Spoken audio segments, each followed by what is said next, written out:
Josh Linville with StoneX, our guest, talking about fertilizer prices. Josh, we heard some news out of Belarus declaring force majeure on some of their potash exports. What does this mean overall for the world market? Well, that's what we're trying to figure out right now. So Belarus, a lot of people don't understand that Belarus actually accounts for a decent chunk of the world operating capacity on the potash market. Something like our numbers are 12, 13%. And Belarus has been very reliant on shipping stuff through Lithuania.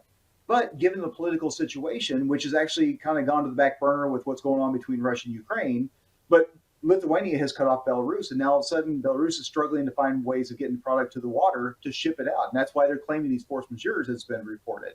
Some had speculated that they would start moving their product through Russia and out to the waterways that direction, but the problem is we are not sure the capacity is actually there, and they have to start building. There's talks that they're going to start building ports and build the rail lines, but the thing is that doesn't show up tomorrow. That takes time. So we don't really know what the long-term ramifications are. The market's one of those where there's a will, there's a way. They'll figure it out eventually. But short-term, there's going to be some disruption. So as we talk about overall prices here in the U.S., we're getting ready. I mean, we're almost there, right? We're going to start spring planting here pretty soon. Yep. That demand is going to start shooting through the roof. Where are we on prices? Have we seen any softening at all? Not especially. We've seen some softening on the urea market on a little bit of trade down the Gulf, but for the most part, we're not seeing it down a whole lot. The UAN and anhydrous markets continue to stay very high price. Phosphate for a very short time for a little bit of trade was down, but it's broke back through and above where we finished this fall season. We're actually the highest price that we've been since the 2008 highs. And now, of course, with the potash thing, we've got to wait and see. But the thing that's really driving it today, you look at the corn prices. Spot corn is over 6. December 22 is very close to 6. December 23, of course, is looking at very, very high numbers still. So where there's a high corn price, unfortunately, a lot of times there's a high fertilizer price.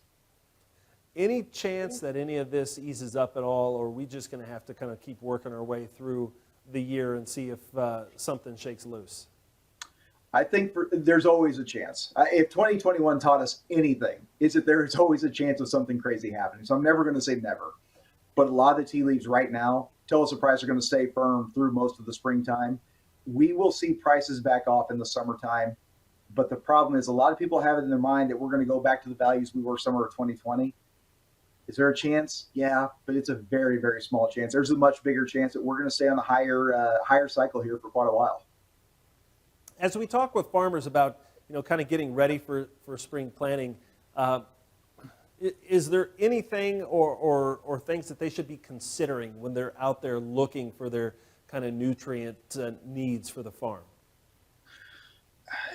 The biggest thing I continue to say, a lot of people are saying, well, how do I hedge this? How do I, offset some of this risk? And we're continuing trying to push the idea that, hey, if you're going to buy the fertilizer, sell some of the corn with it. Because as bad as it feels today, high fertilizer prices, the thing that's worse is when we buy these fertilizer prices and all of a sudden that corn price goes from $6 back to $4. Is it a high chance that happens? No, it doesn't seem like that today, but we always say that before something weird happens. So that's one thing we want to look at, hit both sides of the equation.